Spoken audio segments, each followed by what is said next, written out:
Welcome back to the Thirst for More podcast. I'm your host, Brandon Smiley, and today we're tackling one of the most talked about topics in modern medicine. That's GLP-1 receptor antagonists. Now, you've probably heard very popular names like Ozempic, Wegovy, Zepbound. Maybe you've even seen headlines about dramatic weight loss, celebrity endorsements, and even supply shortages. But here's what you might not understand is that according to 2025 research, about 12% of American adults have now at least used these medications to some degree, yet up to 65% stop taking them within the first year. So what's really going on here on the front of GLP-1s?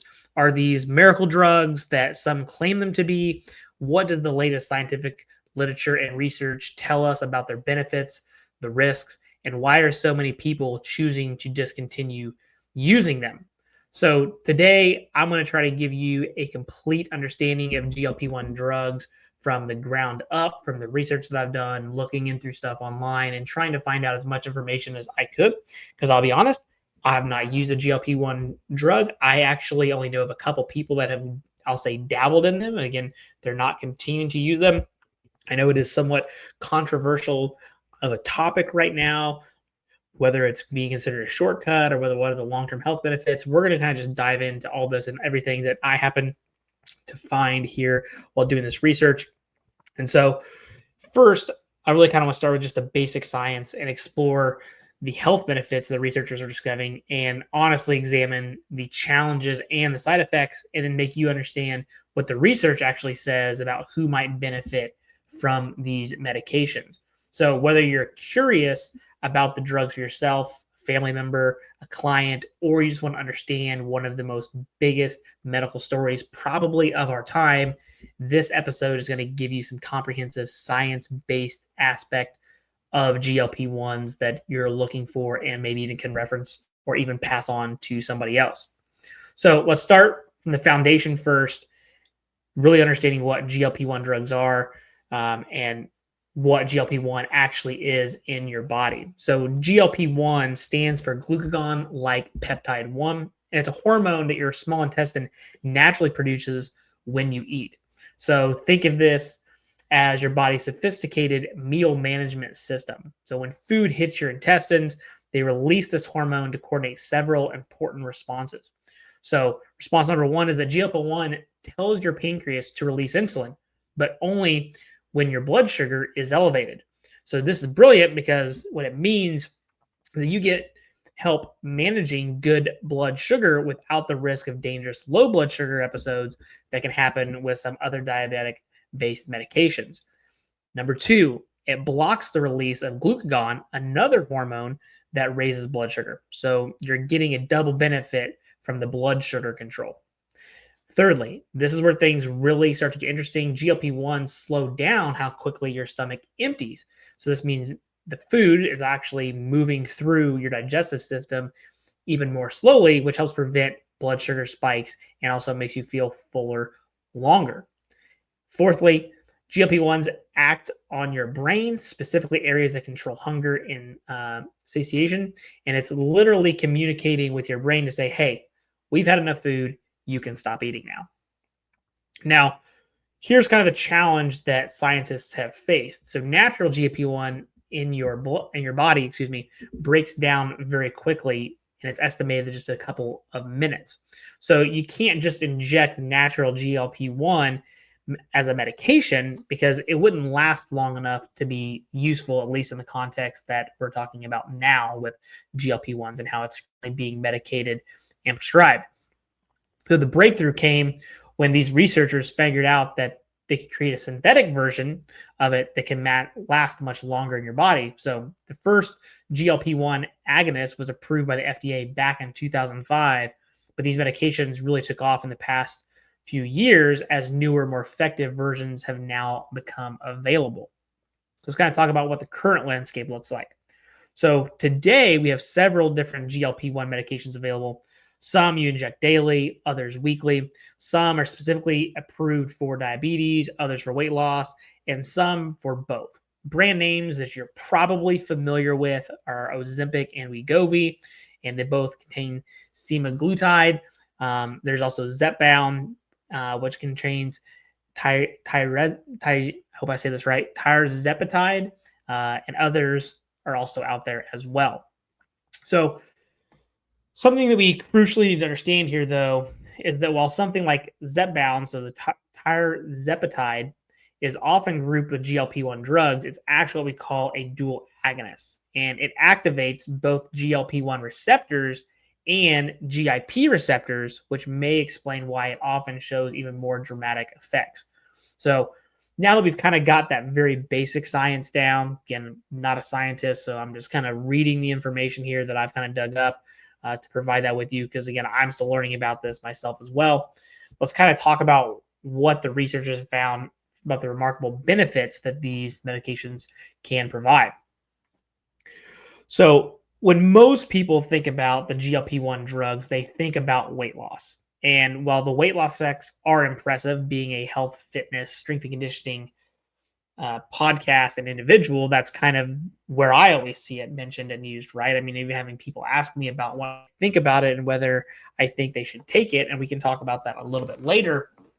But what seems to be emerging from the most latest research is that these medications actually have other health benefits that go beyond what they actually expected from just the weight loss side of things.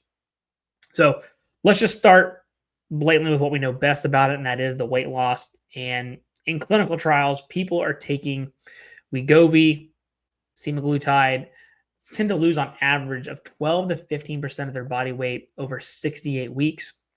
For Tirzepatide or something like Zepbound, the numbers are even higher, up to 22% of body weight loss in trials. So to put this in perspective, talk about a 200-pound individual losing 25 to 45 pounds. These are numbers that we typically only see with like bariatric surgery before these medications clearly became available. And obviously with very hard work on the diet, nutrition, exercise, and quality of health work, then sleep and stress management, maybe even managing hormones as well if we happen to have something going on the hormonal front. But what researchers are really excited about is that the newer medications in development, like Retrotride, a triple agonist, are showing even more dramatic results, up to 24% weight loss in early trials. So here's where we get even some more interesting information from the medical perspective, is that major studies published in 2024, 2025 have even shown that GLP-1 drugs provide significant cardiovascular benefits that appear to be independent of the weight loss. So the SELECT trial, which looked at people with obesity and established heart disease, found that the semaglutide reduced the risk of major cardiovascular events like heart attacks, strokes, and cardiovascular death by 20 to 25%. It was so significant that the FDA approved Wegovy specifically for reducing cardiovascular risk in this population. So they weren't even approving it for the weight loss, just for tackling cardiovascular issues. And what seems to be pretty remarkable is that these benefits seem to be regardless of how much weight the people actually lose. So it's independent of the weight loss. Now, the weight loss is clearly going to be another positive benefit, right? Decreasing your fat mass is always going to be a positive health benefit of any kind of diet nutrition changes that you might be making, but clearly the medication is doing more than just that. So it suggests that the medications are doing something directly beneficial for heart health beyond just the weight loss effect itself. Now, for people with type 2 diabetes, GLP-1 drugs excel at their original job that they were kind of designing for that they can lower the A1C. So if you don't know what A1C is, it's basically the key measure of your blood sugar control by 1 to 2%, by 1 to 2 percentage points, which is clinically very significant. And unlike some other diabetes medications, they don't cause hypoglycemia when used alone or with metformin. So that's also another huge plus for the diabetic population. Now, recently this year, at the beginning of this year in January of 2025, the FDA approved semaglutide specifically for protecting kidney function in people with diabetes and chronic kidney disease as well. So it makes it the first GLP-1 drug approved specifically just for kidney protection. And the research tends to show that these medications can slow the progression of kidney disease and reduce the risk of kidney failure. So we're talking about multiple major organs of the body that can see benefit from some of these medications. Now, there's also even more benefit, and that's on the brain health and function. So a comprehensive study published in Nature Medicine in early again of this year, 2025, they looked at 175 different health outcomes in over 200,000 people taking GLP-1 medications. And so here are some of the things that they happen to find in those medications. It reduced the risk of seizures and epilepsy, reduced the risk of addiction to alcohol, opioids, cannabis, and other stimulants. It reduced suicidal thoughts and self-harm behavior. It reduced eating disorders like bulimia. It also reduced psychotic disorders, including schizophrenia, and reduced neurocognitive disorders like Alzheimer's and dementia. So we're talking about a lot of really big mental positive benefits here. And so the researchers think that this happens because the GLP-1 receptors exist throughout the brain, particularly in areas involved in impulse control, reward processing, and addiction. So these medications may literally be helping to rewire how our brains respond to various substances and behaviors, as well as all the other added benefits that we've kind of already talked about. Now, in 2024, Tirzepatide was approved for treating moderate to severe sleep apnea in obese adults. And the medication can significantly reduce sleep apnea episodes, which makes these given strong connection between weight and sleep apnea severity. So I think if you've been in the fitness, strength and conditioning space, powerlifting world, you know that the heavier individuals tend to struggle from sleep apnea. Some of that is the weight, some of that is the muscle mass, and some of that comes down to the neck size and the traps. Just putting all this actual physical tissue up by what's important to help us sleep in our larynx area does make it hard to sleep as that falls onto our side. And that can then cause issues when it comes to getting quality sleep. And that can obviously stem into many other issues with hormones and weight gain and, being tired and energy drink consumption. It just leads to a whole host of things. And so sleep apnea in the bigger individuals and powerlifting and strength conditioning has been prevalent. And we know that using CPAPs and addressing that immediately helps not only recovery, but all those other things as well.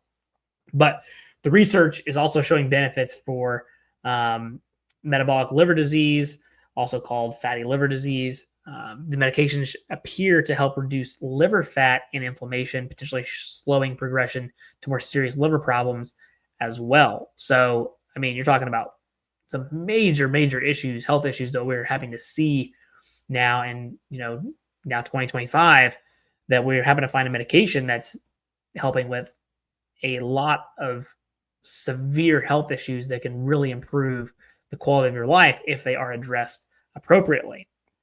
So I do think it is, however, that we put these benefits into perspective. And while the range of benefits is obviously impressive, if I told you that there was a drug that could do all this, man, sign me up, especially if you happen to have multiple issues of these. But most individual benefits represent about 10 to 20% reduction in the risk. So that's meaningful, especially for conditions where we don't have many effective treatments, but it's not a cure-all be-all. Okay, it's not just taking this one medication and, hey, you're good to go.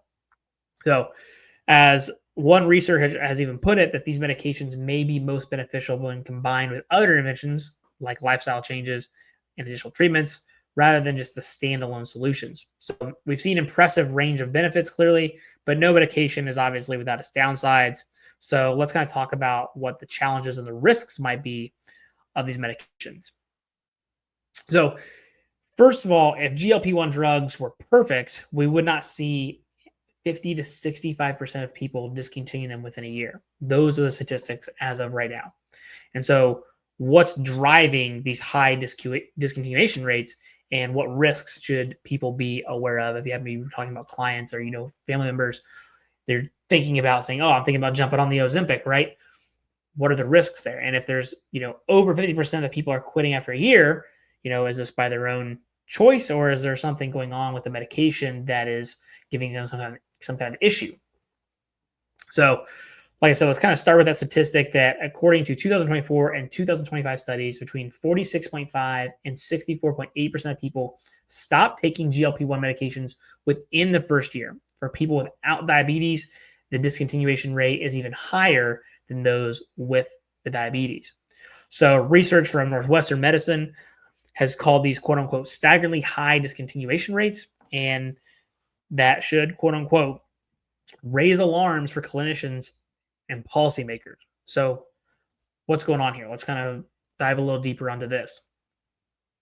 The most common reason people are stopping these medications is gastrointestinal or GI side effects.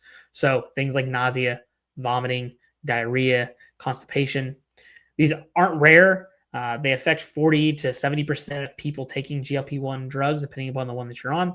And I'll be the first to tell you that the 2 or 3 people that I've talked to that have told me that they've taken it, people that have been overweight, they were not people that were actually currently in the gym. This was kind of like step number 1. I will tell you that all 3 of them voiced these concerns to me as well, that the way that they felt, they either throwing up or they had diarrhea, or just the nausea was so bad that it made it hard to, make it an enjoyable day. And all 3 of those people are currently no longer on the medication that they were on. I don't know which brand of GLP-1 or what exact medication they were on. I do know one person's, but that's from what I've seen firsthand. So I've not been around a lot of people, but the 3 that I can name, I can tell you that is the experience that they have had as well. So in a 2025 survey of patients who discontinued the GLP-1 medications, 64% said, quote unquote, made me feel sick, and 45% said they, quote unquote, made me throw up. So these side effects are often most severe when starting the medication or increasing the dosage. So the good news is, though, that for many people, these side effects improve over time as the body adjusts. As you would think with many medications, usually the initial side effects are kind of the worst. Not that I'm saying that's okay, but that's not uncommon from a medication side, especially if you're starting something new and something drastically different for your body. So the medications are typically started at low doses and they gradually increase to help minimize these problems. But for some people, the side effects are still pretty intolerable. And to give you an idea, I know that in my family, there was a medication that my wife tried to take for several different things. One of them even being cancer. And there were some that we had to discontinue just because even at the minimum effective dose that they could give her, the side effects just did not make sense from the benefits, right?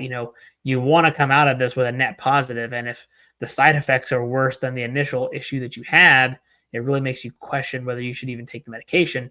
And so I can see how somebody taking these medications, they probably already don't feel good, at least in terms of their health and wellness and their body composition and maybe just doing things from a day-to-day perspective.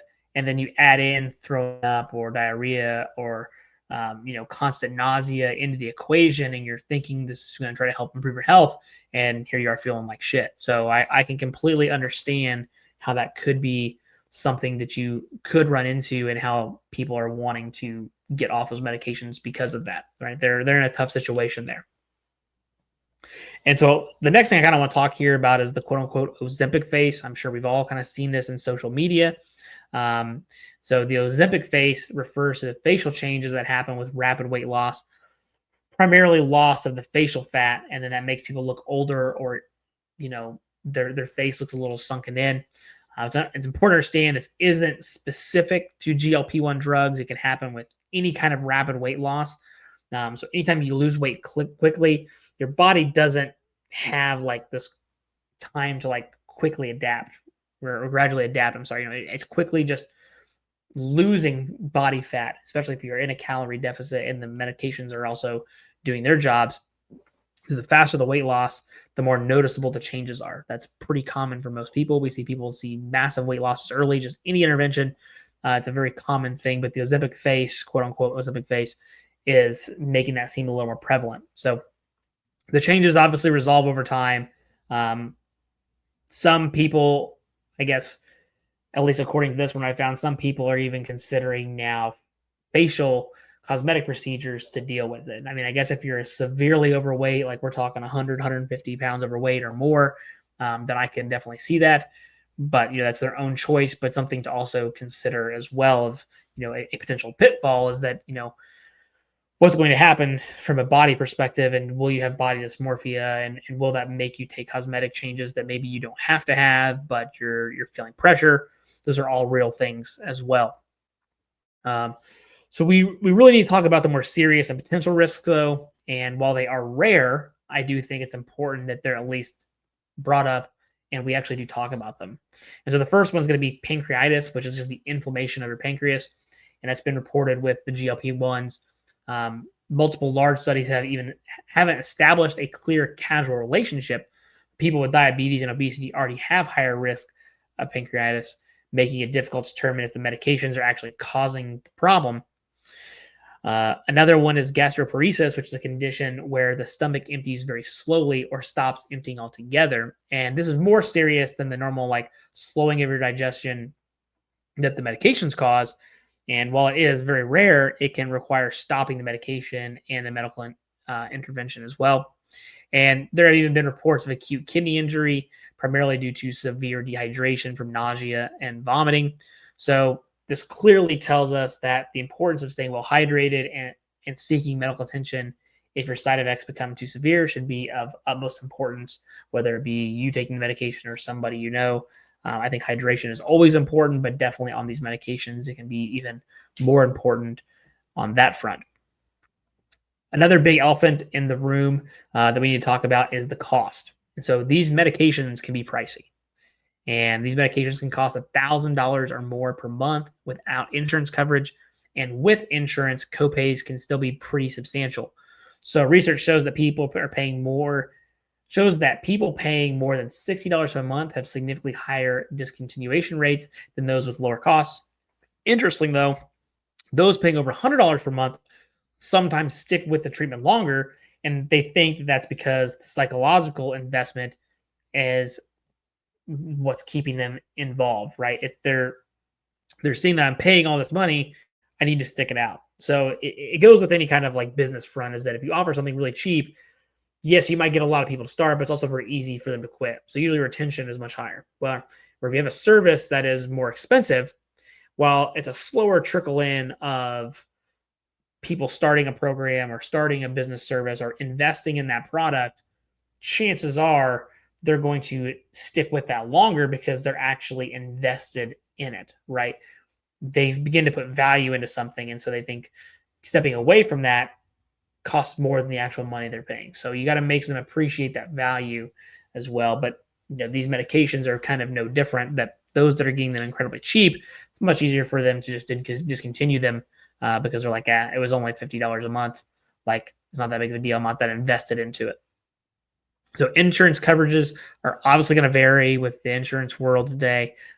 Many plans can cover the medications for diabetes, but not for weight loss. So something to consider. And even though they're the same drugs at different doses. So they're going to kind of look at this from a perspective of, is this a health intervention? And, in my opinion, wanting to lose weight, and we know the strain of obesity has on our healthcare system, especially here in America, is that it leads to a host of problems elsewhere in terms of cardiovascular disease and diabetes and whatever. Now, clearly diabetes is covered, but if you don't have diabetes, and let's just say you're 30 pounds overweight, right? And you don't have diabetes, you're not even pre-diabetic, but you're wanting help to get that weight off, your insurance coverage very well may not cover that. So that's a thing worth considering there as well. Another issue as well that I came across that I wasn't as aware of. I had heard about it a little bit in the news, but I kind of brushed it off. It's been a while. But medication shortages have obviously been a real problem as well, especially in 2023 and 2024. And so when people can't access their medication consistently, they're more likely to obviously discontinue their medication and treatment entirely as well. And so the data shows clear spikes in discontinuation rates during periods of supply shortages. Doesn't really surprise me there. That's kind of a no-brainer. But when something has a very high demand like this, and it is relatively newer, trying to keep it, quote unquote, on the shelves is going to be much more of a challenge. Now it seems like there's much more brands out there making it. So I think it's probably a little bit easier to come by nowadays in 2025. But from the previous research from a couple years ago, this was obviously a very, very high demand, and things were so new that there were just not as many options to choose from. Another aspect of the discontinuation side, though, is that one interesting finding from some research is that many people discontinue these medications after reaching their weight loss goals, treating them more like a temporary intervention rather than a long-term treatment. And so this clearly creates a significant challenge because the weight regain is common after stopping GLP-1 medications. The drugs don't permanently reset your metabolism or appetite regulation. So when you stop, many of the biological drives towards weight regain return.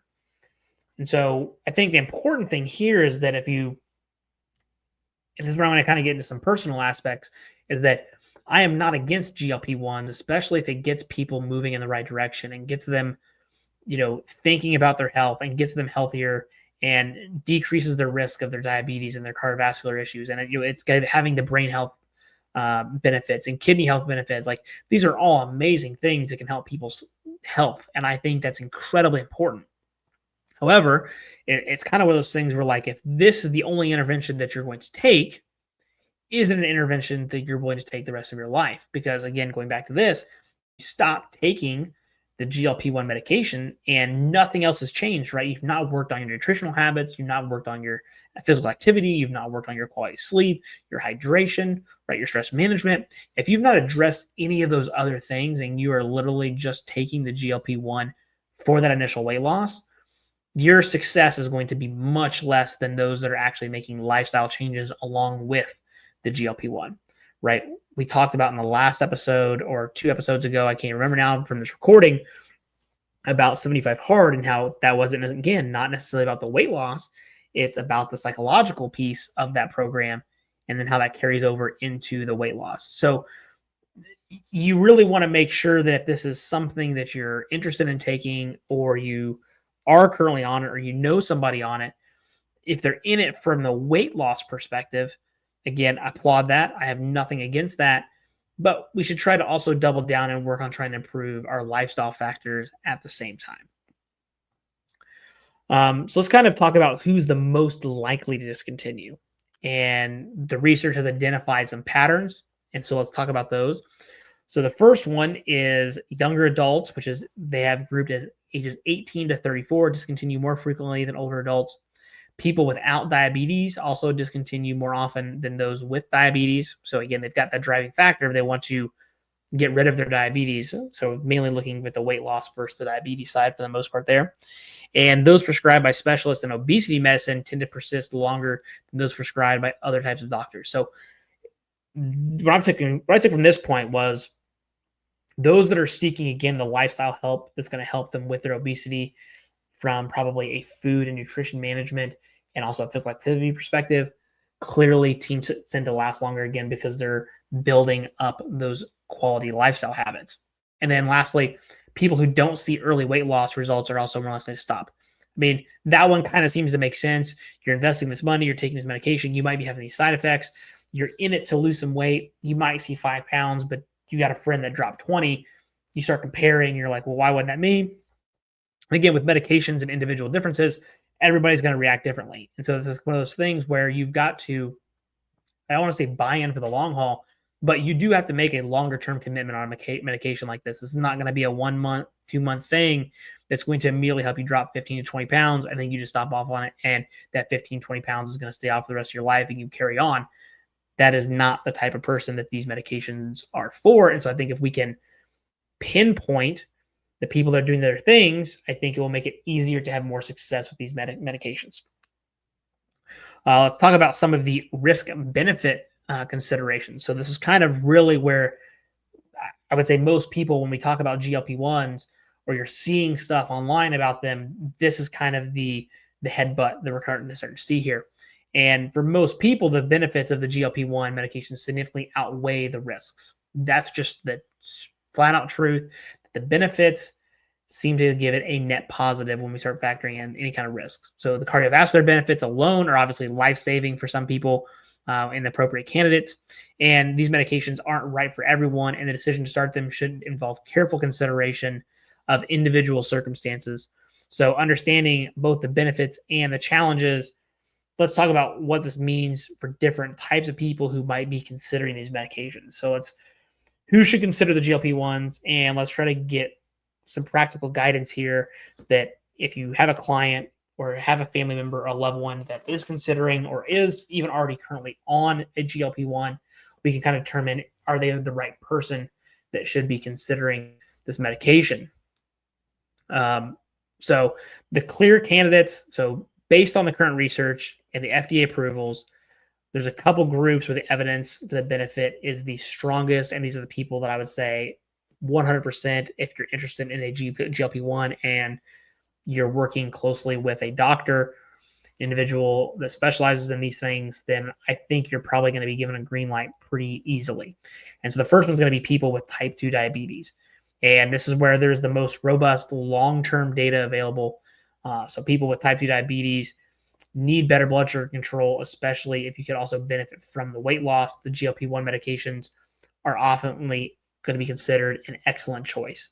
And the cardiovascular and kidney protection benefits are also significant and additional benefits as well. So managing the blood sugar, getting the weight off, having the heart health for these people are all really, really good things to move their health in the right direction. I don't think anybody would probably argue with that front. Again, still think people should still improve their physical activity and their nutrition and lifestyle habits, but these people clearly have type 2 diabetes, and so we know that we need to try to get them away from type 2 diabetes because that is not something that is truly hereditary. It is lifestyle driven, and these GLP-1s can help get them out of being type 2 diabetic.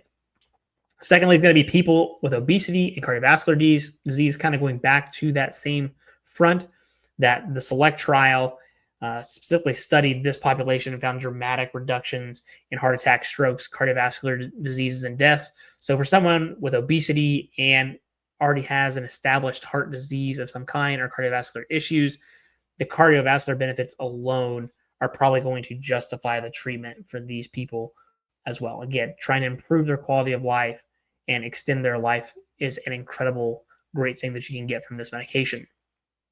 Now, people with obesity and multiple health conditions like high blood pressure, sleep apnea, fatty liver disease, you're pre-diabetic, GLP-1 medications may help address multiple problems here as well simultaneously. So again, probably somebody that's going to be really high qualified to consider taking this medication. We're going to move into the next, clump of individuals, and those would be like what I would call the emerging candidates. So recent research suggests that there's potential benefits for some of these groups, though the evidence is still somewhat developing. We still need a little more science behind us to back, and to justify it, but it is something worth considering. And that first group is going to be people with addiction issues. So the research on the reduced addiction behaviors is pretty compelling, but it's still relatively new. So it's not yet an approved use, but it's an area of active investigation. So maybe in the next couple of years, we will see that this is used for addiction issues as well, which could be very beneficial, especially if we're talking about being addicted to very negative drugs and issues like that, or even some people are literally addicted to food. So this can come back to having multiple fronts on the health and fitness side as well. Also, the people that are at risk for dementia.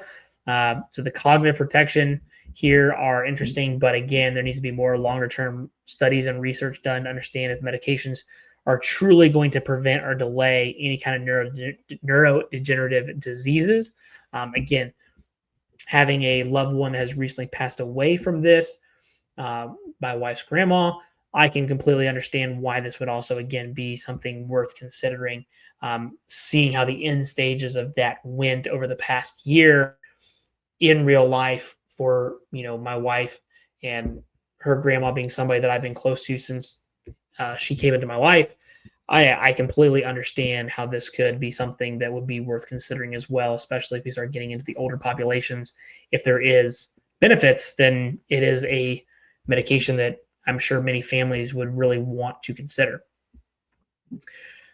So let's talk about some important considerations before starting it. So if you know somebody is trying to start it, yourself, whatever, I think having some of these important considerations done before pulling the trigger are kind of important.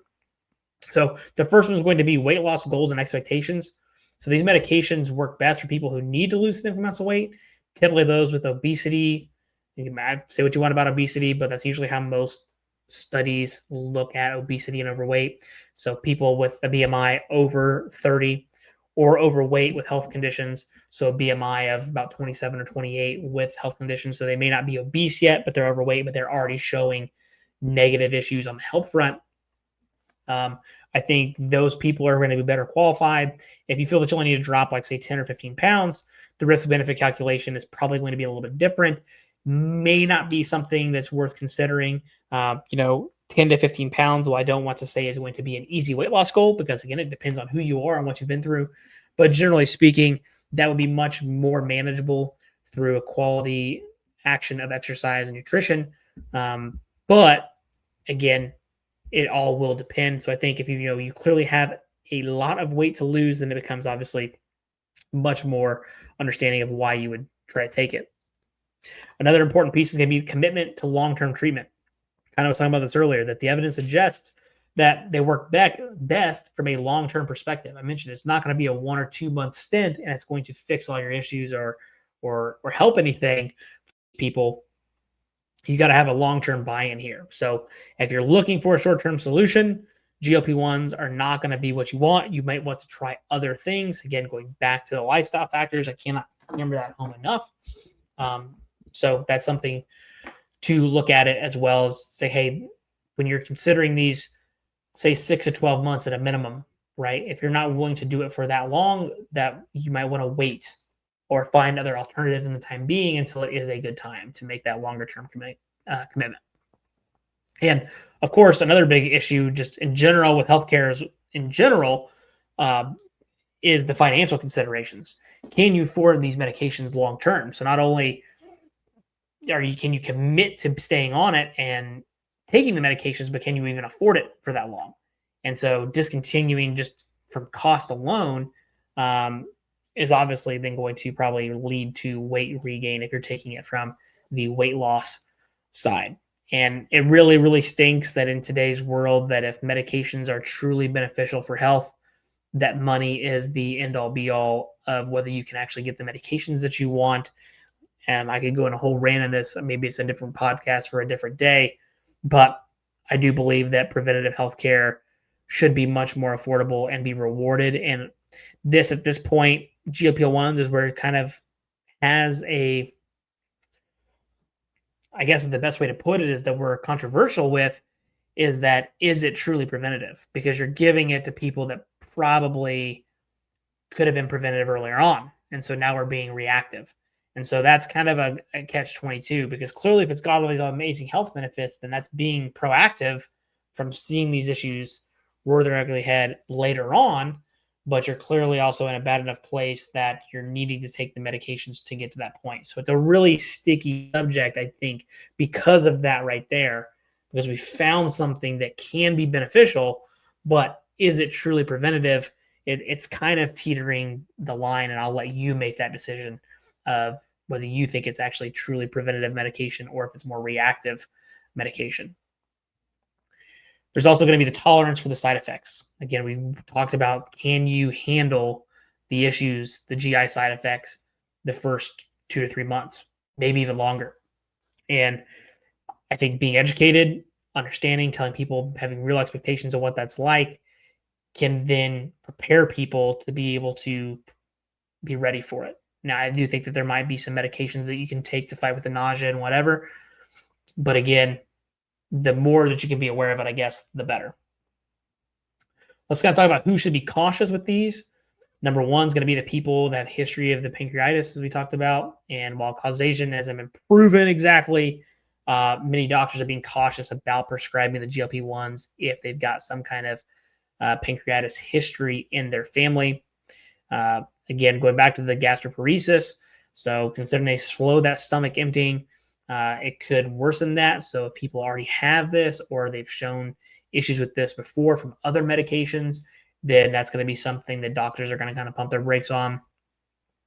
People that are planning a surgery, so these medications have to be stopped before procedures to require the anesthesia because they slow the digestion and increase aspiration risk. So something that honestly I personally never would have thought of, but doing research that is a group of people that are very serious. So kind of lumping this together is that people that have like gastric bypass surgery or any kind of like weight loss specific surgery and they're taking GLP-1s, you can kind of see how this could kind of combine and combat each other to some degree. At least, you don't want to have to stop taking that medication if you're seeing benefits. Maybe that's a surgery or operation that can be pushed later on if it happens to be in that same grouping. But also, more importantly, if you have a major surgery coming up for something else, something worth considering. I also want to talk about the importance of specialist care. And so from the recent research, people who receive GLP-1 prescriptions from doctors who specialize in obesity medicine or endocrinology are more likely to stay on treatment successfully than those prescribed by other specialists. And this makes sense because the specialists are more likely to do a couple things. Number one, they're going to set appropriate expectations about the side effects.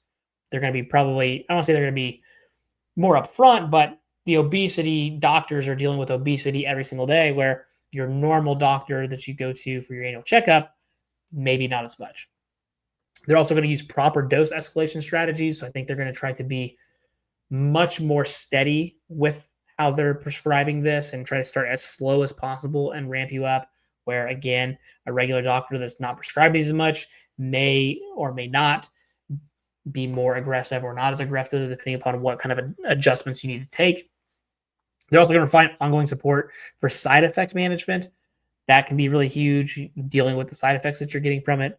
But they're also going to understand when these medications are and aren't appropriate. So they're going to be much more educated and specialized in it and being able to have a real conversation with an individual of, hey, you are a great candidate for this. I do think this will be greatly benefit your health. Or, hey, I think there are some other remedies that we should try first and see what kind of progress we can make on those fronts before we make this jump. I think those are both very good things. A very good doctor will always do that when it comes to almost any kind of medication. I think it's great to know the pros and the cons and what your other options are out there. If you go and ask a doctor for one thing and they're like, cool, and they sign off on it, to me, that's always been a red flag. I think they should try to educate on all the options available, especially when we're talking about your health and wellness. I think that's ultimately you should be able to make an informed decision. It should not be about them making a prescription available or medication for them to make money on the back end of it. That is not a good thing. And as much as I hate to say it, there are many doctors that look at certain things that way, even if they don't want to admit it. They're going to pick the path of least resistance, especially if it happens to put a little bit more money in their pocket at the end of the day for maybe getting so many prescriptions or using so many different medications from a certain provider or brand. Not going to go into that discussion here today, but it is a real topic and it is something that does actually happen in our healthcare system, unfortunately. And again, going back to kind of the big crux here, the whole reason I kind of really made this episode is the role of lifestyle changes. These medications work best when combined with lifestyle modifications. End of story. They're not a replacement for healthy eating and physical activity. They're meant to be tools that can make these changes easier to implement and maintain and get the ball rolling. Right? It's literally to, if anything, the way that I kind of look at it is if you taking it in 1 or 2 months in and you lose 10 or 15 pounds, it's motivation. Hey, I'm losing weight. Man, if I start eating a little bit better, start sleeping a little better, start going to the gym 2 times a week, going for a walk 1 day a week, doing things that I'm not already doing, and doing things that are also going to promote my long-term health on top of taking the medication, that is the major win. So getting people to understand and think that GLP-1 medications as providing a biological assistance for the behavior changes that might otherwise be very difficult to sustain long term. That to me is the best way to approach this. This is your assistant, and it's going to help keep that needle almost like moving forward. Again, it's not to make an excuse, it's to aid in your process. And I think anybody would be a fool to do that. I mean, this is an over exaggeration, but creatine is essentially the same thing. taking creatine can do a great job to help be an assistant of muscle growth and producing more power and being a stronger and better version of an athletic endeavor or whatever you're training for. But, you're not going to rely on just a creatine to carry the weight. But this has clearly got much more powerful benefits than creatine does. So I think we should kind of look towards the future and kind of wrap up with what we can kind of expect from GLP-1s, maybe looking into the future, kind of what might be down the pipeline. And so the field of GLP-1s and related medications is moving stupid fast. There's no denying that. I mean, I'm not on social media as much anymore. I try to limit that for a number of reasons. But I feel like every single time I get on my phone, whether it be Facebook or Instagram, again, I'm not on TikTok very much, YouTube, things talking about Ozempic and GLP-1s is all over there. I get ads for people selling GLP-1 training programs. And this is a side tangent here, but that's bullshit. That's marketing bullshit. People, there is no GLP-1 workout. Does not exist. There's nothing that's going to change because you're on a GLP-1. Don't let anybody sell you that shit. Now, those people that are taking GLP-1s are probably way more likely to be beginners when it comes to health, fitness, and strength training. So those programs should be a beginner program, but they're putting GLP-1 program in front of that because someone's like, I'm on GLP-1 and I need a workout program. I don't know what to do. I'm going to buy that program. Right? It's purely marketing. There's nothing special about a GLP-1 health and fitness routine. I would say the basic way to start, if you happen to listen to this or know somebody that's trying to get into it, 2 full body strength training sessions a week and 1 day of some kind of cardiovascular activity. Whether it be going for a walk or maybe taking a slight jog on the treadmill or riding the bike or the elliptical, whatever your cardiovascular implement is. Again, to me, it doesn't even matter for these people if they're taking these medications and they are beginners. 20 to 30 minutes of that cardiovascular activity is going to check that box to get them going. At least get them started for the first 2 or 3 months. I think, one, it's very maintainable. It's very realistic. It's not a huge time commitment. I mean, we're talking 30 to 45 minutes in the gym and 20 to 30 minutes walk. We're talking 2-ish hours of physical activity a week is what we're adding. When they go from doing none, that's going to be a lot when you start pairing it in with taking these medications, and if they make any kind of meaningful nutrition or lifestyle habits in terms of sleeping, hydration, and all that kind of stuff. So, side tangent there. I apologize about that, but that's for sure what really needs to happen on the GLP-1 workout front from the beginner side. We're seeing some development of oral versions. There's currently only one oral GLP-1 available. Longer acting formulations and combination drugs that target multiple hormone pathways simultaneously. The triple agonists like the receptor, which activate GLP-1, GIP, and glucagon receptors, are showing even more dramatic weight loss results in trials. Like I said, up to 24% body weight reduction. These could become available in the next few years, kind of being a growth and stepping stone in these medications. And researchers are also investigating GLP-1 drugs for conditions we haven't talked about, like Parkinson's, Alzheimer's, peripheral artery disease, and other variations of those diseases. The breadth of potential applications continue to expand as we understand more about where GLP-1 receptors exist in the body and what they do. So let me distill what we've learned today into actual insights for you, your clients, a loved one, friend, family member, somebody you know. First off, these medications are clearly representing a genuine breakthrough in modern day medicine. There's no doubt about it. There's the results that people are seeing are just speaking for themselves. The weight loss, the cardiovascular protection, the benefits for the brain health, and even potential fighting addiction makes them unlike any other medication that we've seen before. We all remember back in the day, like, hey, if you could take a pill to just lose weight, would you do it?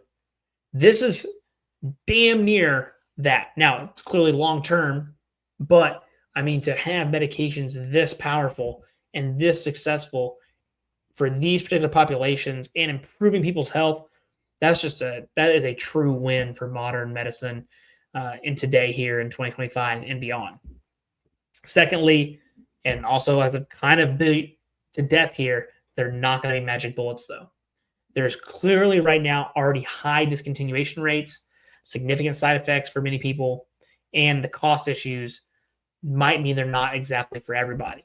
So success is going to require careful patient selection, appropriate expectations, and long-term commitment. They got to be prescribed to the right people, trying to make the right informed decisions. They're given the right information and expectations up front, and we're talking to them about long-term commitment of getting the most from these medications because of that. Thirdly, the decision should be individualized. The age, health conditions, financial situations, side effects, and the treatment goals all matter for each individual person. It's not a decision to take based on the social media or celebrity endorsements, which we are seeing on every commercial right now in sports. I'm trying to think when I watched a sporting event in the past couple of weeks that I've not seen like a Wegovy or an Ozempic or some kind of GLP-1 advertisement, right? I mean, they are absolutely everywhere, but we should not be making these decisions because of the advertising. The advertising should be bringing awareness really towards the health benefits, if I'm being honest. And I mean, they do talk about that a little bit, but talk to us about the information with your healthcare specialist, provider, and make sure that the treatment that you're getting is actually going to be individualized based upon all the things that you have been going on in your life or your client's life, loved ones, what have you. Fourth, if you're considering these medications, work with the right doctor.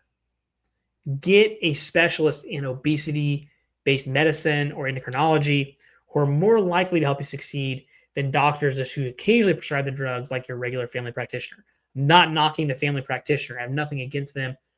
But when it comes to medicine, especially stuff that's like newer like this and that is more groundbreaking, you want to get the most educated people in your corner if you're going to be on a medication like this for like a year to make that kind of drastic lifestyle change and improve your health.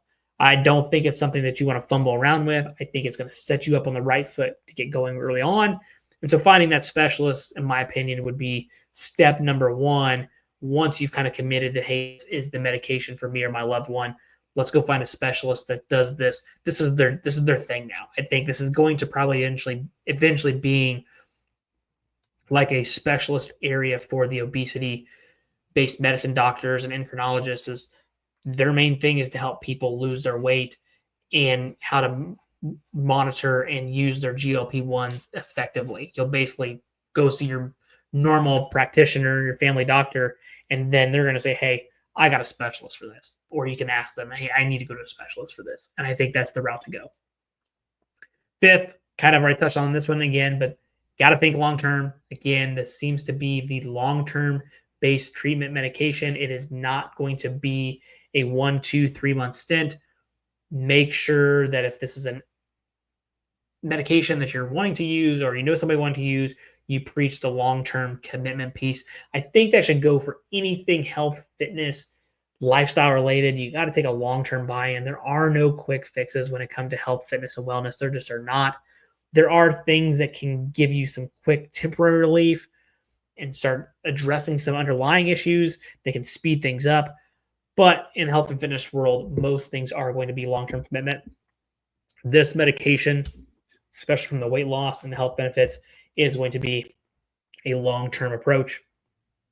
And I want to talk about the big picture here. And so I think what we're actually seeing might be the beginning of a completely new era of modern medicine. One where we can effectively treat obesity and its related conditions with medications that work with rather than against our natural human biology. So the discovery that these medications affect brain health, addiction, multiple organ system address multiple organ systems suggests we're just scratching the surface of what the potential of GLP-1s really could be.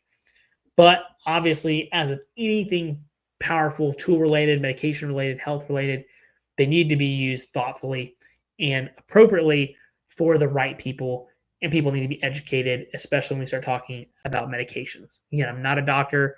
This is not my cup of tea. This is not my specialty, right? I'm doing the research. I'm reading some of the statistics here for you today, summarize some of the stuff that I found, giving you as much of the most basic information so that if you want to go elsewhere to get more information on GLP-1s and this kind of medication and this kind of treatment, hopefully this can get you the stepping stone to make those decisions. Consider this the step to get you going, or your clients or your family members, in the right direction. My final thoughts for you today: I want you to take away one thing from this episode, and that's that GLP-1 medications are neither miracle cures nor dangerous drugs, right? They're powerful medication that can provide significant benefits for the right people in the right circumstances. And that's almost all medication in today's modern world, is that key line right there: the right people in the right circumstance can see amazing benefit from this. The key is having the realistic expectations involved, know what's coming down the pipeline, understanding the benefits and risks, as with any medication, but in particular for this one, and making informed decisions based on individual circumstances rather than the headlines and what's on social media and what's floating around right now. You know, I even feel bad myself making a podcast episode on GLP-1s, because to me, it almost gives the vibe that it's clickbaity, and it's not. But in my field, when I'm seeing all this information come to me, and again, I'm not taking these medications. I don't need to take these medications. I don't have these issues. Do I think there's people in my life that may need them eventually? Possibly. I think me now being better educated, I can now point them in the right direction. Or if somebody comes to me having done this research and learning more about these medications, I now feel better to steer people in the right directions. And not only has this done a good job for my own education, as with this podcast, again, the thirst for more is to help you, a coach, trainer, individual, athlete, help your client, help a loved one, maybe even yourself, make those right decisions. And so as the health and fitness field continues to evolve, stay informed through reliable sources, and remember that the best treatment decision is always one made in partnership with your healthcare provider who understands both the science and your individual needs. Do not make this decision purely based off social media, celebrities, or anything you happen to be seeing on the TV, what have you. So that's going to wrap up today's episode on GLP-1 medications. I hope this episode has given you a comprehensive, balanced understanding of what these drugs and medications can and what they can't do, and based on the latest scientific evidence that I could dig up. So if you happen to find this information helpful or took one awesome piece away, do me a favor, subscribe to the Thirst for More podcast, my podcast over on YouTube. It's underneath my name, B. Smitley, but I got a whole section of just all the Thirst for More podcast episodes in one place from video format. And if you are listening over on Spotify, Apple, iTunes, anywhere you happen to enjoy your podcast, I'd really appreciate it if you leave me a 5-star review, or even better, share this on social media, share it with a friend. That all really helps me out. I really appreciate it. It's completely free. It does absolutely nothing. Just takes about 3 seconds out of your day. So I'll be keeping my own eye out for more GLP-1 information just in general, because doing this homework for this episode enough, there's a lot of information for me to just grasp and understand, and there are more benefits there that I even knew about. And I think that's really a positive thing for the health and fitness community. But I also know, again, it is kind of a taboo subject. Of some people will call it lazy. Some people are like, oh, you should actually just eat better, and it's just a calorie in, calorie out equation. But there are serious issues that people are having from a health perspective that they can see major benefits from. And if it gets people healthier and moving in the right direction, and they're willing to pair this with doing the right lifestyle steps, to me, I really think GLP-1s can be right, again, if they are picked for the right individual in the right circumstances. So, again, do me a favor, hit that like button if you're on subscribe, leave me a comment if this was an episode you happen to enjoy. Again, subscribe if you're not already subscribed to the YouTube channel, completely free, and leave me those ratings if you would, or share with a friend. Those all really help me out. Again, I appreciate you tuning in for today's episode of the Thirst for More podcast, and I'll see you at the next episode.